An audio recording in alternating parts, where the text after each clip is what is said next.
Later today, I'm going to go up on the 8th floor and send a clear message to the world. It's the message I want the world to hear today. America is back. America is back. Diplomacy is back at the center of our foreign policy.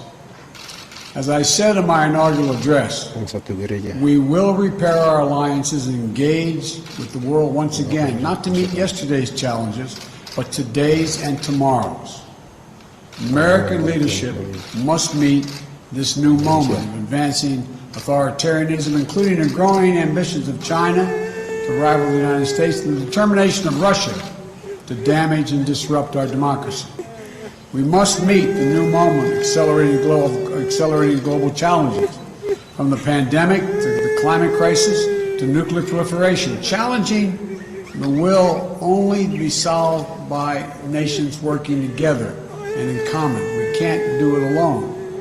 We must start with diplomacy, rooted in America's most cherished democratic values, defending freedom, championing opportunity, upholding universal rights, respecting the rule of law. This is New Guinea, also known as Papua. It is the northern part of the Australian continent. In 1959, the Freeport Mining Company wanted West Papua's vast mineral wealth. And in 1959, an American lawyer proposed an illegal use of United Nations trusteeship, that a cooperative UN could in effect sell the Papuan people, or trade their sovereignty without their consent to Indonesia, an Asian power from whom Freeport could obtain a mining license for West Papua's wealth of gold, silver and copper.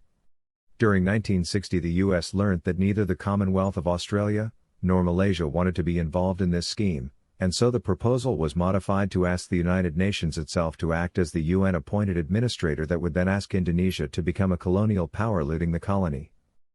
When America elected John F. Kennedy as president, the Freeport director Robert Lovett told Kennedy to appoint Lovett's friend McGeorge Bundy as the new U.S. National Security Advisor.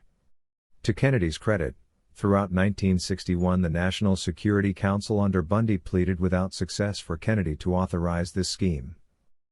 Yet when West New Guinea held elections to establish its own government council recognized by Australia and New Zealand, America had refused to acknowledge the elected council and instead told Indonesia how to exploit the United Nations to gain Asian control of this Pacific territory. Indonesian officials said they liked the idea, although they do not wish to call the proposed trusteeship a trusteeship. 6 months later, the UN Secretary General was killed, and, due to an action by Indonesia 2 days before his death, he was replaced by Indonesia's Burmese friend U Thant. 4 weeks later, an American journalist, Bruce Biosat, published news of the American proposal to betray West New Guinea to Indonesian colonization. And on that night, the West New Guinea Council held an emergency night session. The Council wrote a manifesto of independence, and designed a flag and other national instruments which they presented to the colonial Dutch the following day. On the 1st of December 1961, the Dutch raised the new Morning Star flag next to their own across West New Guinea and renamed the territory as West Papua according to the Council's manifesto. Also on 1st December, in Washington, the U.S. National Security Advisor McGeorge Bundy was personally pleading with Kennedy to authorize the proposal to in effect sell the West Papuan people to buy good U.S.-Indonesian relations for the 1960s.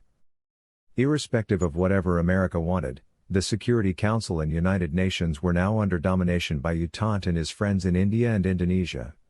India took advantage by invading Goa, an invasion the U.S., UK, and France found they were now unable to denounce in the Security Council. 2 days later, Indonesia launched another invasion of West Papua. Again, the Security Council was silent. And although the Papuans were again already arresting the Indonesian soldiers, in New York, U Thant asked America to help force the Dutch to request the illegal use of UN trusteeship for West New Guinea. America appointed Freeport director Robert Lovett's best friend, Ellsworth Bunker, to help Indonesia get the Dutch to sign the agreement asking for UN occupation. U Thant then wrote a letter promising Indonesia that the United Nations would not allow the West Papuan people a UN referendum before Indonesia got possession of their lands. U Thant negotiated with Pakistan to provide UN troops to occupy West Papua. In August, the Netherlands submitted and signed the New York Agreement asking the United Nations to occupy and subjugate the West Papuan people. U Thant announced his joy and pride that if the General Assembly approved the deal, that West Papua would be the largest territory the United Nations had ever managed. Instead of 30 days' notice, at the opening of the 1962 General Assembly, the Assembly members were given 2 days' notice that the issue of West Papua would be dealt with after other business on Friday, 21 September. On the afternoon of 21 September 1962, our governments were told to vote without debate whether to approve or oppose the proposal that the new Secretary General was sponsoring, and told that some members would be allowed to explain their vote afterwards.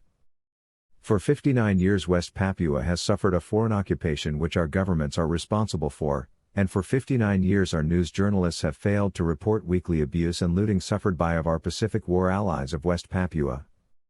The simple solution for any nation which supports West Papua's right to freedom from foreign oppression, is to put news of the United Nations authorization for the occupation, General Assembly Resolution 1752, on the agenda of the UN Trusteeship Council, to whom the occupation should have been reported in 1962. Each of our nations is in violation of our moral and legal obligation to put news of General Assembly Resolution 1752 on the agenda of the UN Trusteeship Council, yet this simple act has also been excluded from our newspapers for nearly 59 years, while Indonesia has executed hundreds of thousands simply for raising their nation's flag.